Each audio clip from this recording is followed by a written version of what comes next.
हाय बेटा, डॉक्टर सिद्धांत हियर। मैंने पाया है कि आप में से बहुत सारे बच्चे माइक्रोस्कोप का यूज करते समय ऑब्जेक्ट को फोकस ही नहीं कर पाते हैं और बहुत सारा समय लगाने के बावजूद अंत में सब गड़बड़ झाला ही हो जाता है। आज मैं आपको बताने वाला हूँ कि कैसे मिनटों में हम माइक्रोस्कोप को सेट कर सकते हैं। सबसे पहले हमें माइक्रोस्कोप को उस डायरेक्शन में रखना है जिस ओर से लाइट आ रही है, यानी जिधर लाइट का सोर्स है। अभी हमें माइक्रोस्कोप की आईपीस के थ्रू नहीं देखना है। अब बाहर से कंडेंसर के लेंस को देखते हुए हमें मिरर को इस तरह सेट करना है कि लाइट कंडेंसर के ग्लास पर पड़ने लगे। यदि आपके माइक्रोस्कोप में कंडेंसर नहीं है तो स्टेज पर स्लाइड रखकर आप स्लाइड पर लाइट को देख सकते हैं। अगर आपने ऐसा कर लिया तो समझो आधा काम हो गया। अब हमें माइक्रोस्कोप की आईपीस के थ्रू देखना है और मिरर को धीरे धीरे मूव कराना है। वह पोजीशन जहां पर आईपीस में देखने पर विजिबल फील्ड ब्राइट दिखे, यानी लाइट पर्याप्त हो, न बहुत कम हो और न ही ज्यादा कि आंखें चुंधिया जाएं। उस स्थिति में मिरर को छोड़ देना चाहिए। यहाँ एक बात का ध्यान रखना जरूरी है कि माइक्रोस्कोप में दो तरह के मिरर होते हैं, एक प्लेन, नंबर दो कॉनकेव। इनका उपयोग लाइट सोर्स पर निर्भर करता है। जैसे नेचुरल लाइट में हमेशा प्लेन मिरर का यूज करना चाहिए क्योंकि नेचुरल लाइट काफी स्ट्रांग और पैरेलल होती है।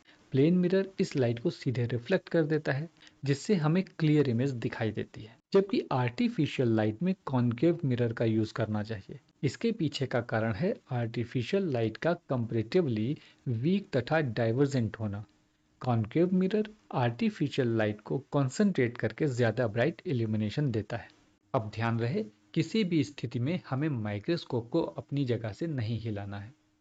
अब स्लाइड में जिस भी ऑब्जेक्ट को आप देखना चाहते हैं उसकी पोजीशन पहले स्लाइड में देख लें।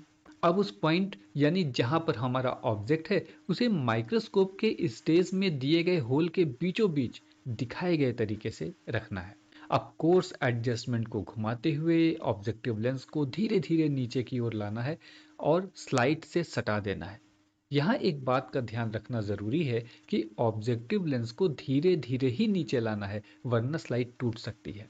ऐसा करने के पीछे एक खास कारण है। जब हमारा ऑब्जेक्टिव लेंस नीचे होता है तो हमें यह पता होता है कि हमें ऑब्जेक्टिव लेंस को केवल ऊपर की तरफ ही ले जाना है, जिससे फोकस करने में आसानी होती है।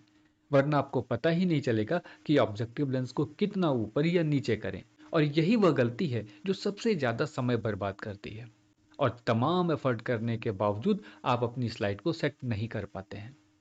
अब हमें आईपीस के थ्रू देखते हुए धीरे धीरे अपने ऑब्जेक्टिव लेंस को ऊपर लाना है। ये काम हम कोर्स एडजस्टमेंट की सहायता से करेंगे।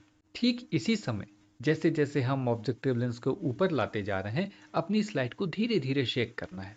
इसका फायदा यह होगा कि जैसे ही आपके ऑब्जेक्ट की धुंधली इमेज दिखने लगेगी वो पकड़ में आ जाएगी।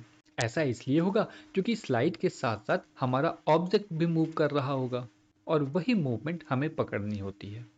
एक बार जो ऐसा हो गया, उस समय आप अपनी स्लाइड को क्लिप की मदद से स्टेज पर फिक्स कर दीजिए और धीरे धीरे ऑब्जेक्टिव लेंस को ऊपर लाते रहिए जब तक कि आपकी इमेज फोकस में ना आ जाए।